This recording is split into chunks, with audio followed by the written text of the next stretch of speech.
At my grandson Finn's 10th birthday lunch, my daughter-in-law Charlotte raised a glass. To Eleanor, she announced, the old lady headed to a nursing home for our inheritance. My heart dropped, but I simply held my trembling glass steady. Then I calmly revealed a special provision in my house deed, and her smug face crumbled. If you've ever been underestimated, you need to hear this story. Like, share, and tell me where you're listening from. The aroma of freshly baked bread mingled with the sweet scent of a vanilla sponge cake, filling my kitchen with a warmth that always reminded me of happier times. Today was Finn's 10th birthday, and I had been up since dawn, meticulously preparing his favorite lunch, miniature quiches, homemade chicken nuggets with a special honey mustard dip, and a vibrant fruit salad. It was a cherished tradition, one I had upheld since his first birthday, even after Arthur left us 5 years ago. This house, once echoing with laughter and the boisterous energy of my beloved husband, had grown quiet, its rooms holding on to memories like dust motes and sunbeams. Sometimes the silence was a comfort, a gentle companion. Other times it was a hollow ache in my chest.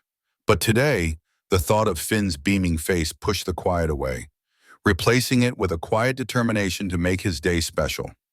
The dining table was set with my finest china, a lace tablecloth, and a small, colorful centerpiece of balloons and confetti.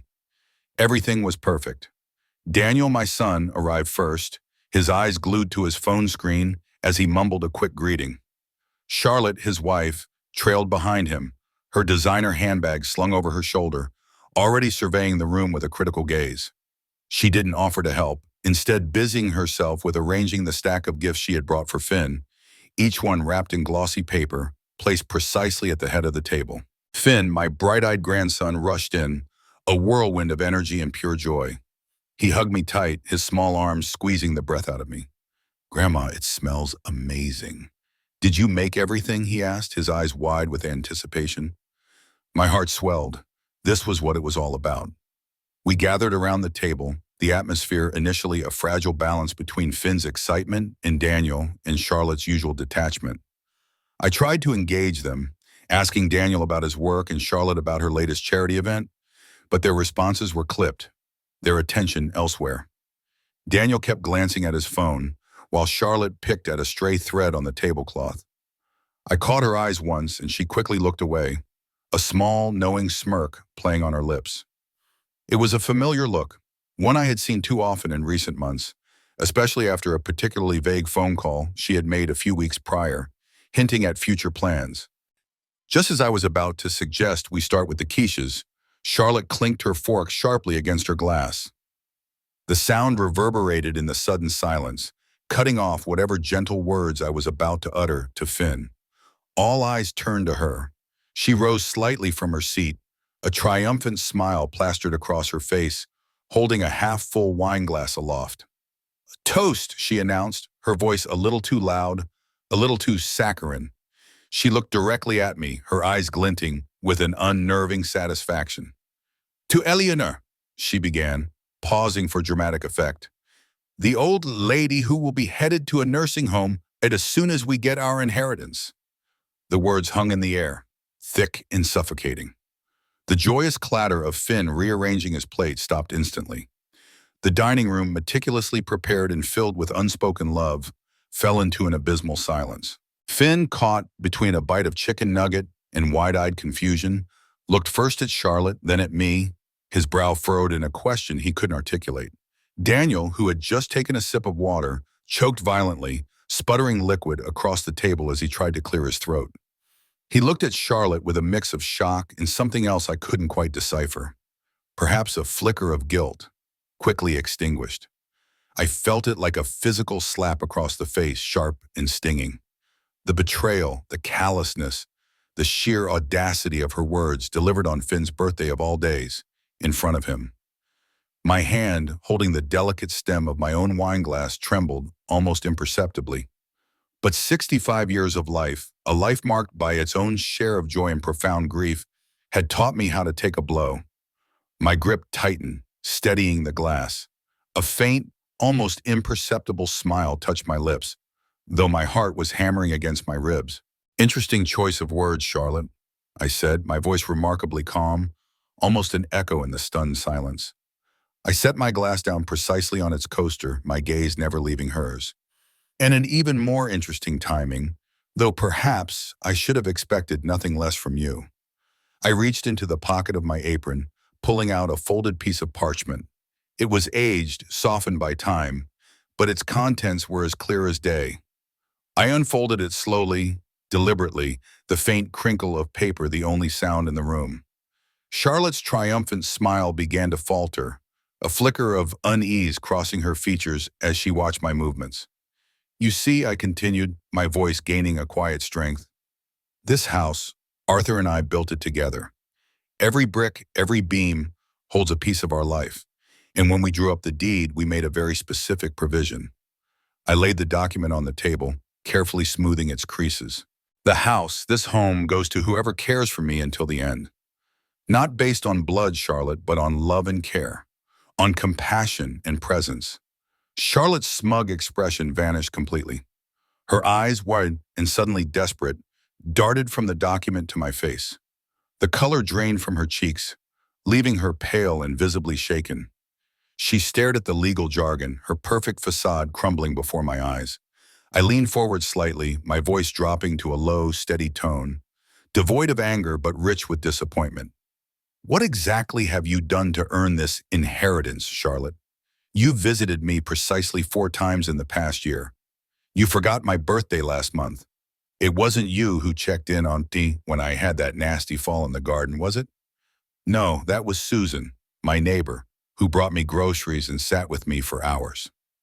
I paused, letting the truth hang heavy between us. You haven't seen me as a mother or even a person, have you?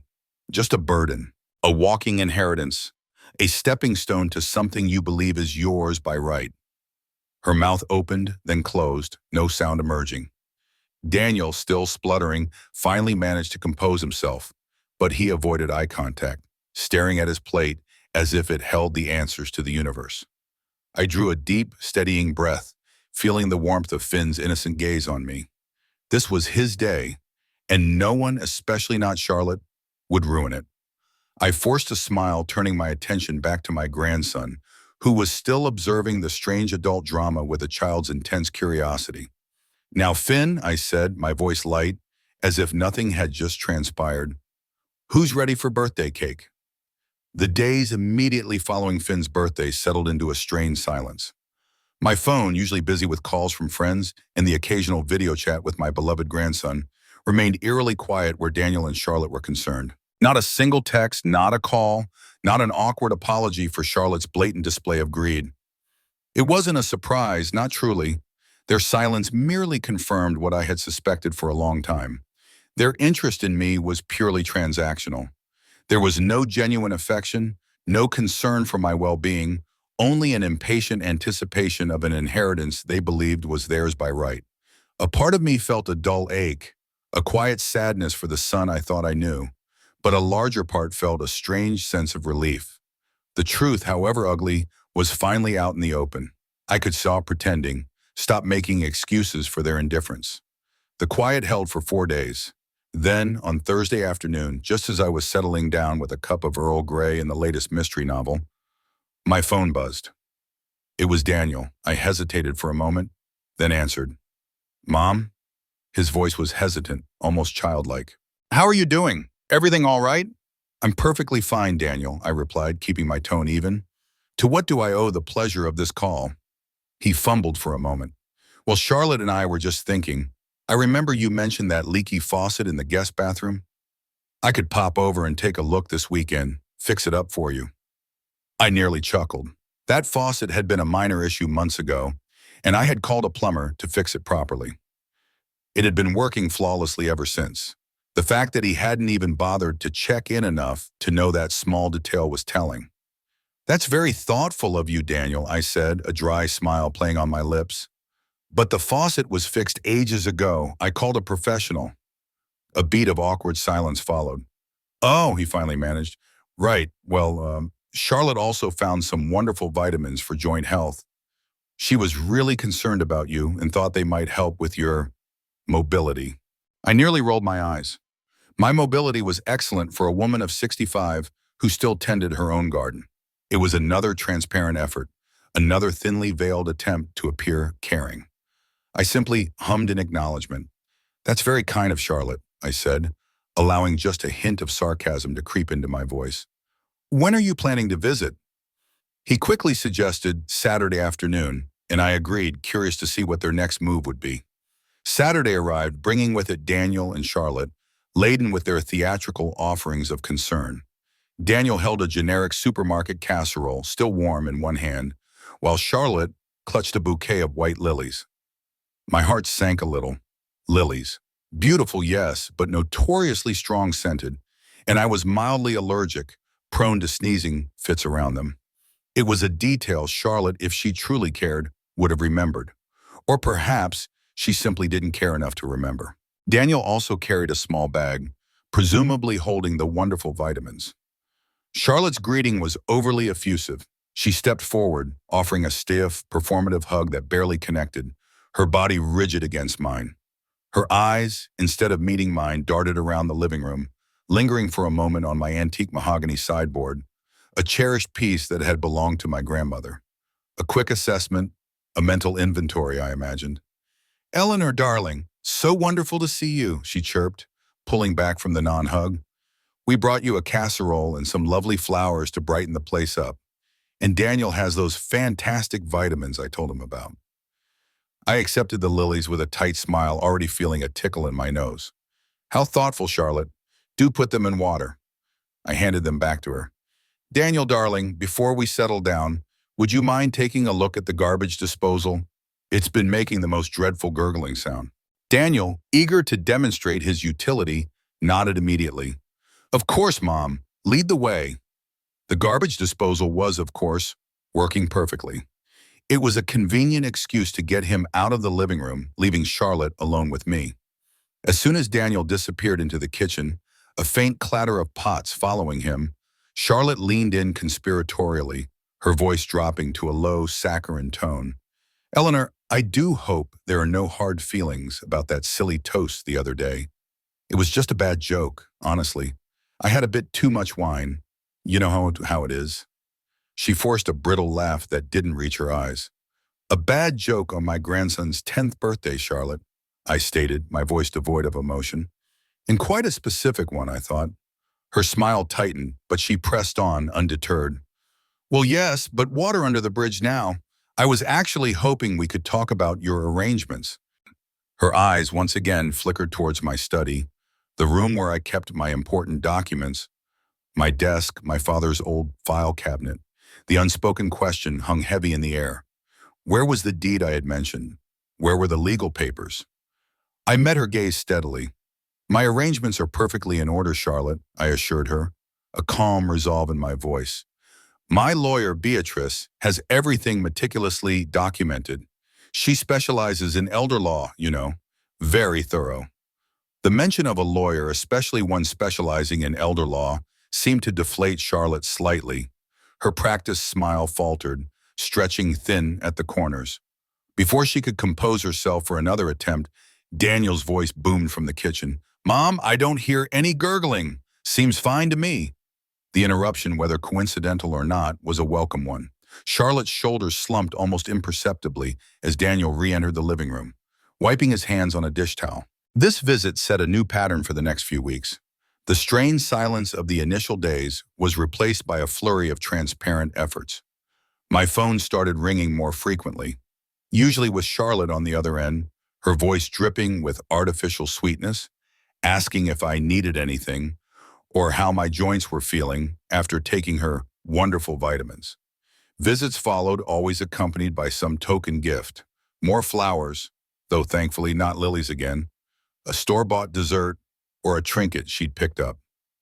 Each time, Charlotte's eyes would wander, taking in every detail of my home, lingering on my paintings, my antique furniture, the crystal decanters on the drinks cabinet.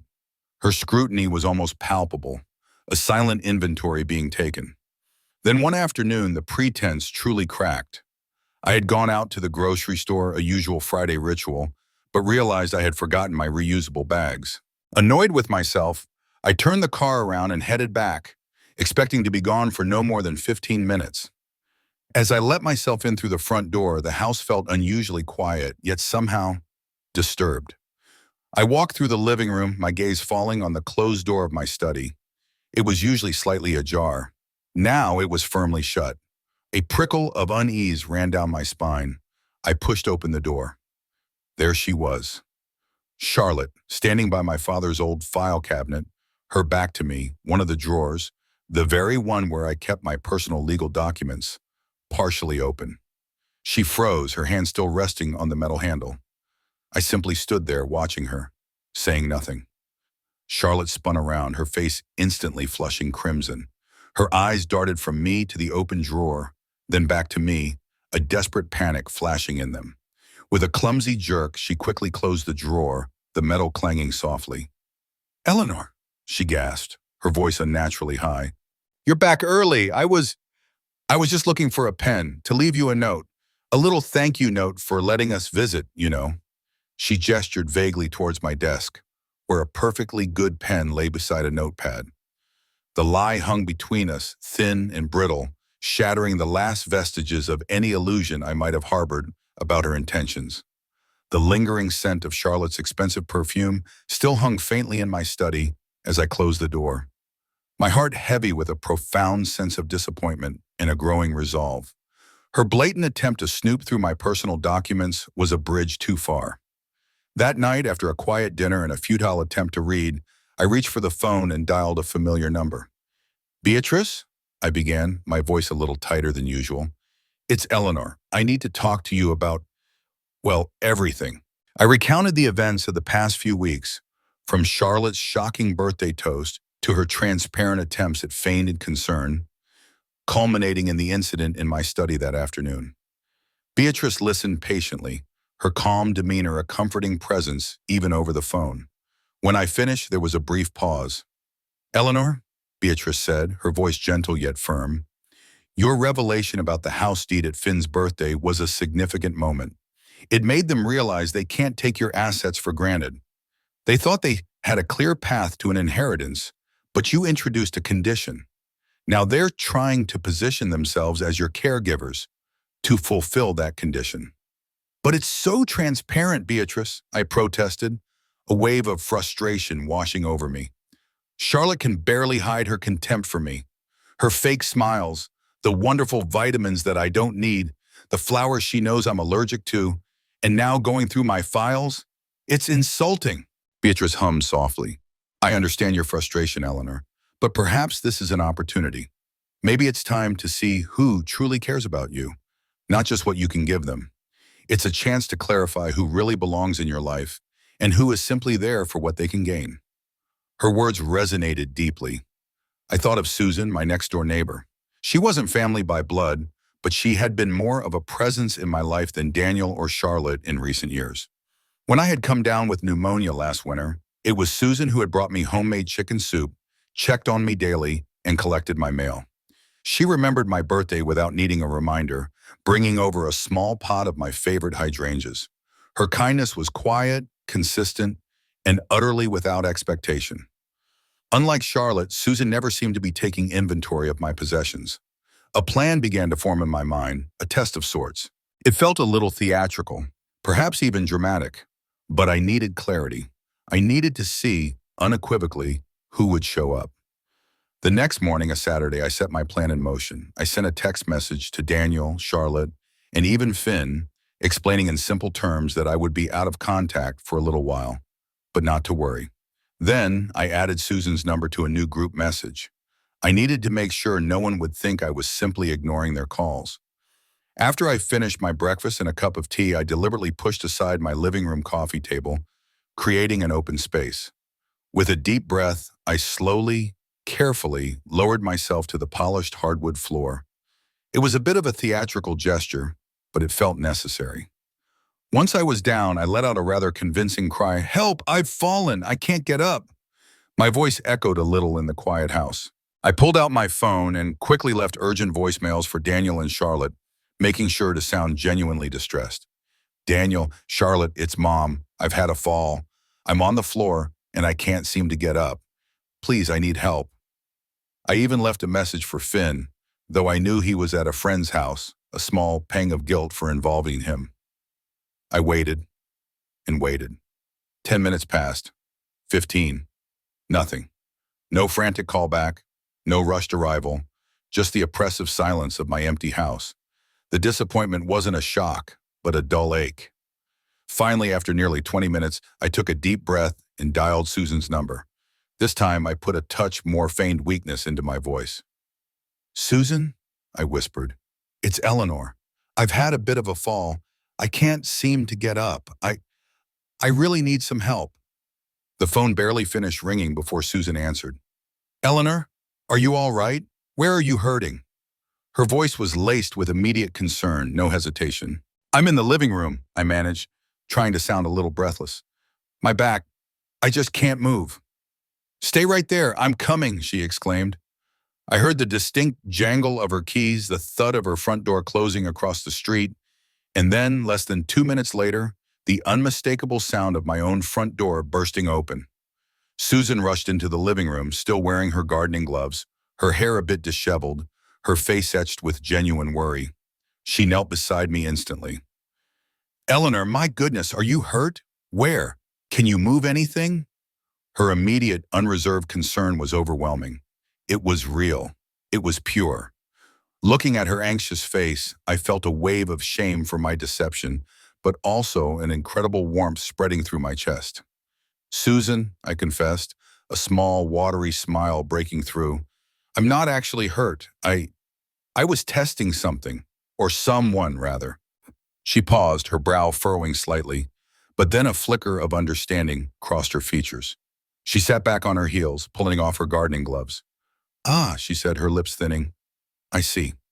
She looked at me for a moment, then added, "You know, Charlotte called me last week, asked me if I knew anything about your will. Said she was concerned about unscrupulous people taking advantage of you." She rolled her eyes. A genuine laugh bubbled up from deep within me, the first true laugh I'd had in weeks. It was a hearty, unrestrained sound that had surprised even me. "Unscrupulous people indeed," I chuckled, pushing myself up with Susan's help. We made our way to the kitchen, and I put the kettle on. We sat at my kitchen table, sipping tea, and for the first time in a long time, I felt truly seen, truly heard. We talked about our lives, about the quiet joys and the lingering sorrows, about our gardens and our shared love for certain old movies. Susan, sensing my needs, simply listened, offering comfort and common sense. Hours later, as the afternoon sun began to dip, my phone buzzed. It was a text message from Daniel.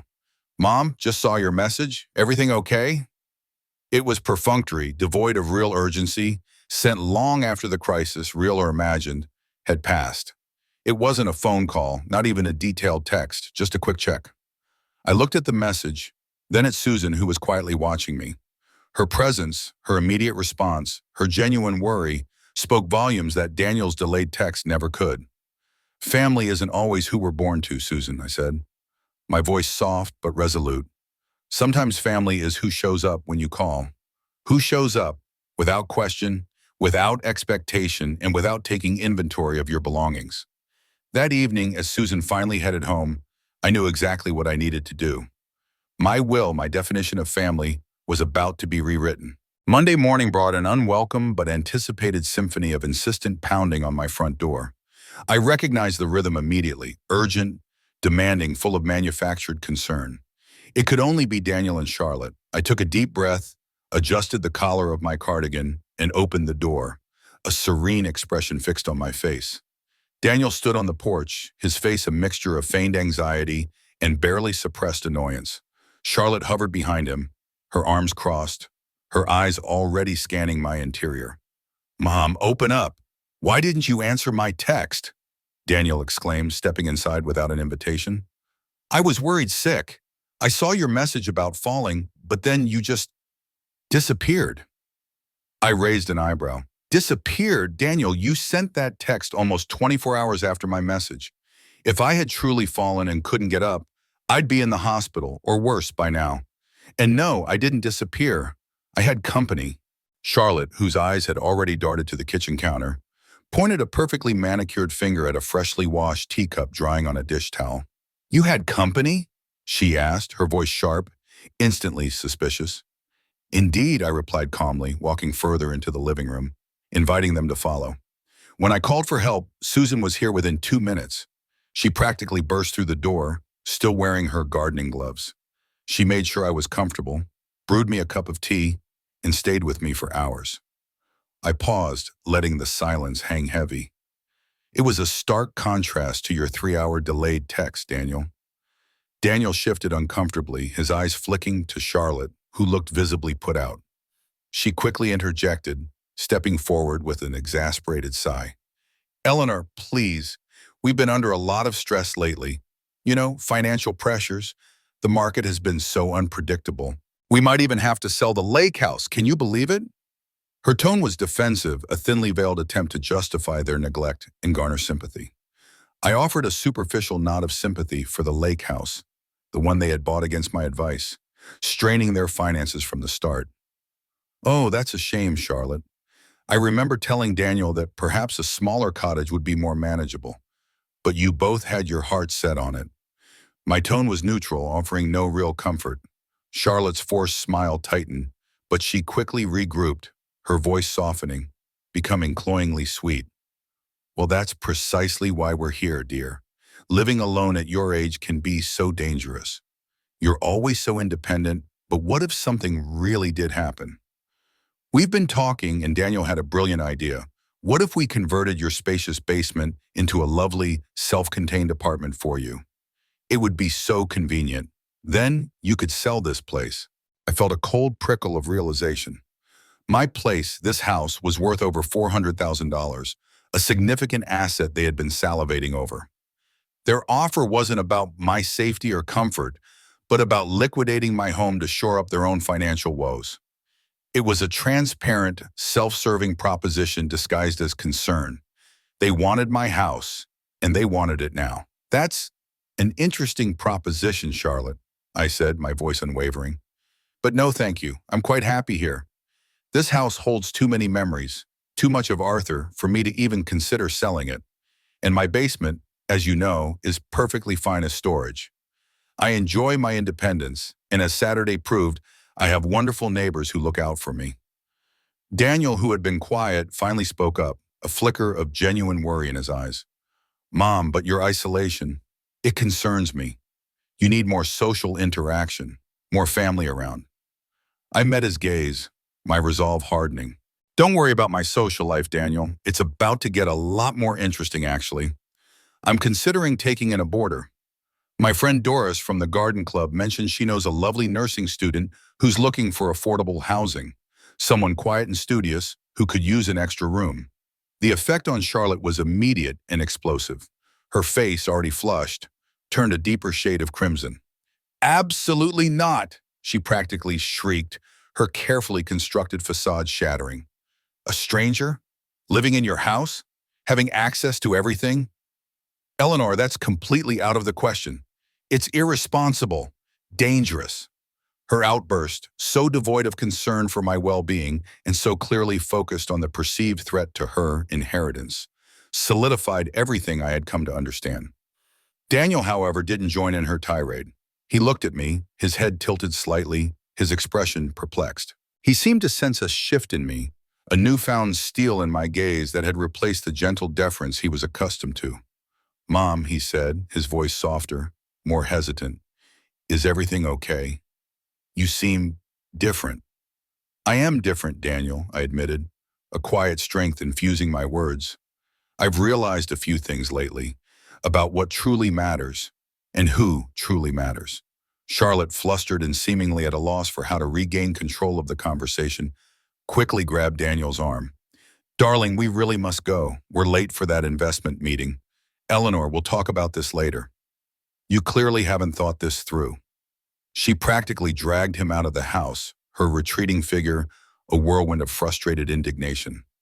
As the door clicked shut, leaving me in the sudden quiet, I felt a profound sense of clarity. Their recent attention, the forced kindness, the wonderful vitamins, the urgent texts, all of it had been solely about my house and my money.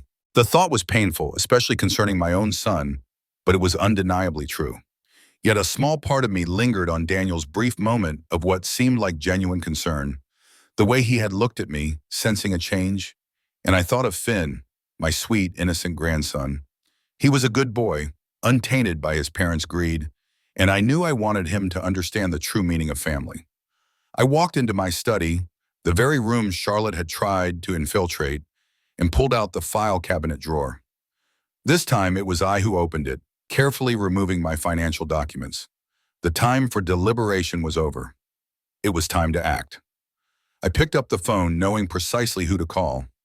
Beatrice had more than just a will to restructure. She had a whole new future to help me plan. 3 weeks later, I sat across from Beatrice in her tastefully appointed office. The city hummed a distant murmur outside. We had spent the morning finalizing the revisions to my will and other important documents. The conversation was thorough, precise, and surprisingly liberating. As we concluded, Beatrice closed her file and looked at me, a warm, genuine smile gracing her lips. "Eleanor," she began, her voice soft but sincere, "I truly admire your strength and clarity through all of this. It takes courage to make these kinds of decisions, especially when they involve family. I'm genuinely proud of you." Her words resonated deep within me, striking a chord I hadn't realized was so dormant. How long had it been, I wondered, since anyone had expressed genuine pride in me? Not for a perfectly cooked meal or a beautifully tended garden, but as a person, making difficult but necessary choices for my own well-being. It was a refreshing, almost intoxicating feeling. Instead of heading straight home, a familiar routine I often found myself adhering to, I made a detour. Susan had on several occasions invited me to join the Silver Threads group at the local community center, a gathering for seniors that involved crafts, social outings, and lively conversation. I had always politely declined, citing various excuses, but today, something felt different. Today, I was ready. As I walked through the doors of the community center, the cheerful chatter and laughter immediately enveloped me. Susan spotted me, her face lighting up with unfeigned delight. "Eleanor, you made it!" she exclaimed, rushing over to embrace me. She led me to a large table where a group of women were knitting and chatting. "Everyone, this is my wonderful neighbor, Eleanor," Susan announced. "She's finally decided to join us." I was met with a chorus of warm greetings from Brenda, Vivian, Carol, and Janet. They welcomed me as if I were a long-lost friend, offering me a seat and immediately including me in their conversation about a recent community fundraiser. The ease of their companionship was a revelation. It felt effortless, unburdened by hidden agendas or unspoken expectations. During the meeting, an opportunity arose for volunteers to read for Story Hour at the Children's Hospital. A spark ignited within me. I remembered my years as a kindergarten teacher, the joy of bringing stories to life for eager young minds. "I'd love to," I heard myself say, a genuine smile spreading across my face. The decision was spontaneous, but it felt utterly right. That afternoon, I talked and laughed more than I had in months, perhaps even years. There was a profound sense of purpose in these new connections, a feeling of being valued for who I was, not what I possessed. It was a stark contrast to the hollow interactions with Daniel and Charlotte. That evening, as I was enjoying a quiet cup of chamomile tea, my phone buzzed. It was a text from Daniel. "Mom, Charlotte and I are touring an assisted living place this week. We think it's a good option for you. Let us know when you're free." I read the message. In a small, almost imperceptible shake of my head was my only reply. I simply ignored it. They were still operating under the old narrative, oblivious to the quiet revolution taking place within me. The next morning, rather than dwelling on Daniel's text, I began researching home-sharing programs for seniors. I envisioned not just income, but companionship, the vibrant energy of younger people, and the forging of new intergenerational bonds within the walls of my cherished home. The idea thrilled me. I found a local program, a reputable organization that carefully vetted both seniors and potential boarders. I filled out an inquiry form, feeling a renewed sense of agency. Just as I was reviewing some application materials at my kitchen table, the doorbell rang. Daniel and Charlotte, unannounced as usual. They walked in, Charlotte's eyes immediately falling on the brochures and paperwork spread across my table. Her brow furrowed, and Daniel, sensing the tension, looked at the papers with a frown. "What's all this, Mom?" Daniel asked, picking up one of the leaflets. "I'm turning the spare bedrooms into rentals," I replied calmly, meeting his gaze directly. My voice was steady, infused with a newfound confidence. Charlotte's face visibly paled. Her eyes widened in disbelief. "Rentals? You can't be serious, Eleanor. What about our plan? The assisted living tour we mentioned? You need round-the-clock care, not strangers." Her voice rose with a mixture of anger and desperation. "I'm not moving to assisted living, Charlotte," I stated, my voice firm, leaving no room for argument. "I'm staying right here, in my home. And yes, I am bringing life back into this house. These are well-vetted, responsible young people looking for affordable housing. They'll bring energy, conversation, and a sense of purpose that's been missing." I looked from Charlotte to Daniel. "I'm building my own happiness now, instead of waiting for others to provide it. Or worse, dictate it. My home is my sanctuary, and I intend to enjoy it to the fullest." Charlotte launched into a vehement warning about the dangers of strangers, the risks, the invasion of privacy. I cut her off, my voice sharp and clear.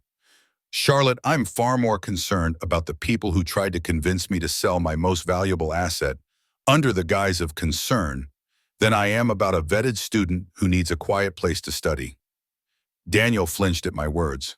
Charlotte sputtered, unable to formulate a coherent response. Seeing a flicker of genuine distress in Daniel's eyes, I softened my tone slightly, addressing him directly. "Daniel, I know you and Charlotte have been facing some financial difficulties. If you're truly in need and you're willing to sit down and discuss a proper repayment plan, I'm willing to offer you a loan. A properly documented loan, of course, not my home. That's a separate matter." Daniel looked at me, his eyes wide, a dawning recognition spreading across his face. He seemed to see me, truly see me, for the first time in years. "Mom," he said, his voice quiet, almost stunned, "you've changed." "Yes, I have," I confirmed, a profound sense of peace settling over me. It wasn't just words. It was a truth I felt deep in my bones. 1 year later, the house that once echoed with quiet memories now hummed with a vibrant, joyful energy. It was my 66th birthday, and the dining room, painted a cheerful buttercup yellow, was filled with laughter, the aroma of homemade food, and a sense of belonging I had never quite experienced before. My chosen family surrounded me. Susan, my steadfast neighbor and friend, was there, beaming, wearing a beautiful handmade quilt she'd just finished, draped artfully over her armchair. Sophia, my nursing student tenant, had taken it upon herself to decorate the house for the occasion, scattering colorful balloons and streamers, her youthful enthusiasm infectious. From the converted basement, Mateo and Noah, two soft-spoken music teachers, emerged carrying a beautifully decorated cake. Even Ms. Henderson, my other neighbor from down the street, arrived with a plate of her famous lemon squares, her smile wide and genuine. We were mid-song, a slightly off-key rendition of Happy Birthday, when the doorbell chimed. Everyone paused, turning to the door. A beat of anticipation, then Sophia, ever helpful, opened it. There stood Daniel, alone, a wrapped package clutched awkwardly in his hands. He looked hesitant, a little lost, his eyes wide as they took in the lively scene before him. My heart gave a strange flutter, a mix of surprise, a lingering pang of the past, and a new, quiet strength. "Daniel," I said, rising from my seat. "Come in, darling."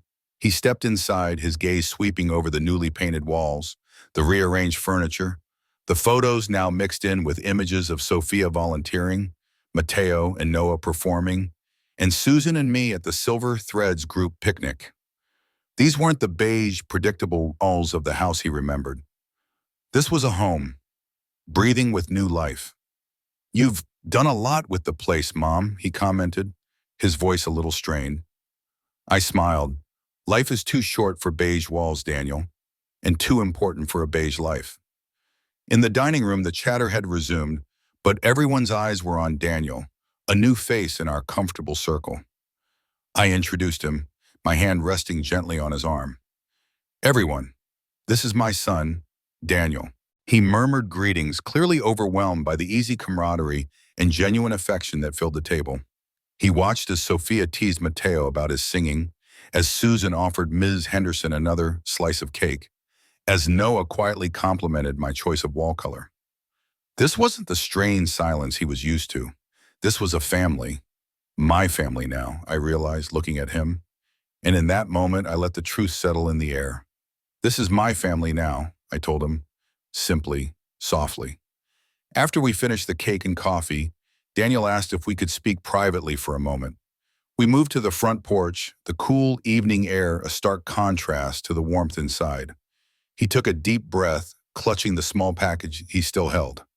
"Mom," he began, his voice laced with a raw honesty I hadn't heard in years.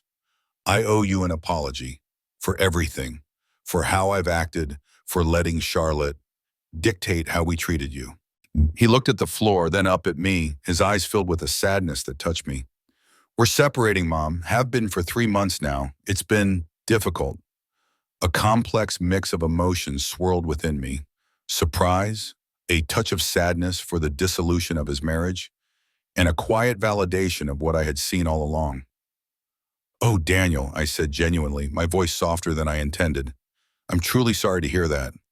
I never wished for your unhappiness." He nodded, a sigh escaping him. "What you did, Mom, standing up for yourself, refusing to be manipulated, putting your foot down, it made me see things more clearly in my own marriage. Charlotte, she just saw people as stepping stones, as assets. I'd lost myself in it." He looked at me, a glimmer of hope in his eyes. "I know I have a lot to make up for, but I was hoping for a new start with you, and with Finn. He misses you terribly." My heart softened at the mention of my grandson. "Of course Finn can visit, Daniel," I assured him, a gentle warmth in my voice. "He's always welcome here. This is his grandmother's home, after all. And so are you, Daniel, but on different terms than before. On terms of honesty, respect, and genuine connection. Not obligation or expectation." He simply nodded, understanding. He placed the wrapped gift on the small porch table, a beautifully framed photograph of Finn, smiling broadly. It was a small gesture, but it felt like a genuine olive branch. Later that evening, after everyone had left and the house settled into a contented quiet, Susan and I shared a final cup of tea in the living room. "So what do you make of all that?" Susan asked, stirring her tea. I gazed into my cup, reflecting. "Cautious, hopeful," I finally said. "I won't let him hurt me again. I've come too far to allow that. But I won't shut the door on reconciliation either, especially for Finn's sake." Susan reached across the table and gently squeezed my hand. "You know, Eleanor," she said, her eyes twinkling, "family isn't just something we're born into. It's something we create and nurture, something we choose sometimes." "Thank you for teaching me that, Susan," I said, my voice thick with emotion, "for showing me that I could rebuild at 65, that it wasn't too late." Susan chuckled, a warm, comforting sound. "Eleanor, you didn't just rebuild. You created something beautiful from scratch, something real and lasting." And as I looked around my vibrant home, filled with the echoes of laughter and the promise of new friendships, I realized she was right. Charlotte's cruel toast, meant to diminish me, had inadvertently given me the greatest gift of all, the push I needed to reclaim my life, to redefine my understanding of family, and to transform my house into a true haven, a victory far greater than any inheritance. My legacy would not be measured in monetary value, but in the love, connection, and joy I cultivated within these walls with the family I had chosen.